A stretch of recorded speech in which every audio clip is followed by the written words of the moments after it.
स्वागत है आपका कैपिटल टीवी में। किसी भी देश का बैंकिंग सिस्टम उसकी अर्थव्यवस्था की नींव होता है, लेकिन जब इसी बैंकिंग सिस्टम के साथ खिलवाड़ कर चूना लगाया जा रहा हो तो सोचिए नींव कितनी कमजोर होगी। यह हम इसीलिए कह रहे हैं क्योंकि देश में एक बड़ा और चौंकाने वाला बैंक घोटाला सामने आया है। ये घोटाला नीरव मोदी, मेहुल चोकसी, विजय माल्या से भी बड़ा है, जिसमें 22,842 करोड़ का चूना लगाया गया है। आखिर किसने और कैसे इस घोटाले को अंजाम दिया, इस रिपोर्ट में देखिए। देश में कई बड़े बड़े बैंक घोटाले हुए जिसने सभी को हिलाकर रख दिया।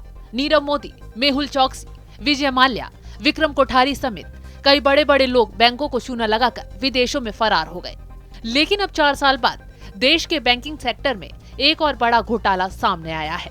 एबीजी ग्रुप ने 1-2 नहीं बल्कि 2 दर्जन से ज्यादा बैंकों के साथ धोखाधड़ी की है। आंकड़ा इतना बड़ा है कि बैंकिंग घोटाले के सारे रिकॉर्ड टूट गए हैं। इस घोटाले के सामने आने पर देश में हड़कंप मच गया। इस मामले में अब तक 8 लोगों की गिरफ्तारी हो चुकी है। फिलहाल सीबीआई ने मुकदमा दर्ज कर जांच शुरू कर दी है और जल्द ही जांच में दूसरी एजेंसियां भी शामिल हो सकती हैं। सीबीआई के मुताबिक ये धोखाधड़ी किसी एक बैंक के साथ नहीं बल्कि बैंकों के समूह के साथ की गई है। कुल 28 बैंकों के साथ धोखाधड़ी हुई है, जिसमें SBI, bank of Baroda, bank of India, आरडीबीआई, पंजाब नेशनल बैंक समेत प्राइवेट बैंक आईसीआईसीआई भी शामिल है और साथ ही एलआईसी को भी चूना लगाया गया है। इस घोटाले का सबसे पहला खुलासा अगस्त 2020 में हुआ, जब 25 तारीख को एसबीआई के एक डिप्टी जीएम ने सीबीआई को लिखित में शिकायत की थी। 28 बैंकों और एलआईसी को चूना लगाने वाली 2 कंपनियां हैं, लेकिन एक ही ग्रुप की, जिसका नाम है एबीजी शिपयार्ड और ABG international private limited. CBI के मुताबिक गुजरात की सूरत की ये कंपनी पानी के जहाजों के निर्माण और उनकी मरम्मत समेत उनसे जुड़े दूसरे काम करती है।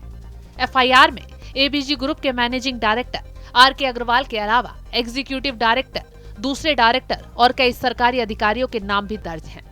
इन लोगों के खिलाफ सरकारी संपत्तियों को हड़पने जैसे गंभीर धाराओं जैसी आपराधिक षड्यंत्र, धोखाधड़ी, भ्रष्टाचार निरोधक अधिनियम के तहत केस दर्ज किया गया है। जिन धाराओं में केस दर्ज किया गया है उसमें आरोप साबित होने पर आजीवन कारावास तक की सजा हो सकती है। आखिर एबीजी कंपनी पर आरोप क्या लगे हैं, तो चलिए ये भी बताते हैं। आरोप है कि एबीजी ने बैंकों के समूह से लोन और कई तरह की क्रेडिट सुविधाएं ली। बैंकों से मिले पैसों को सहयोगी कंपनियों के जरिए विदेशों में भी भेजा गया।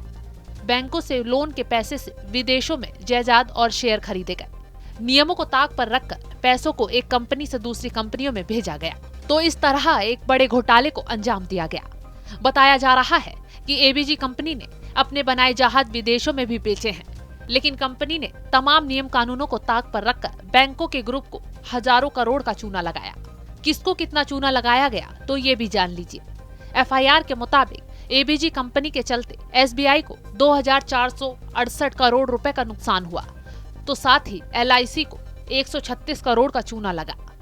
बैंकों के ग्रुप के साथ कुल 22,842 करोड़ की धोखाधड़ी हुई है।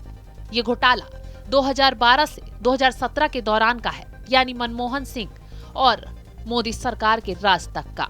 बैंक्स को 22,842 करोड़ का चूना लगाया गया, जिसके खुलासे ने सबकी नींद उड़ा दी है। वहीं सीबीआई ने इस मामले में मुकदमा दर्ज करने के बाद 13 जगहों पर छापेमारी की, जिसके दौरान कई आपत्तिजनक दस्तावेज बरामद हुए।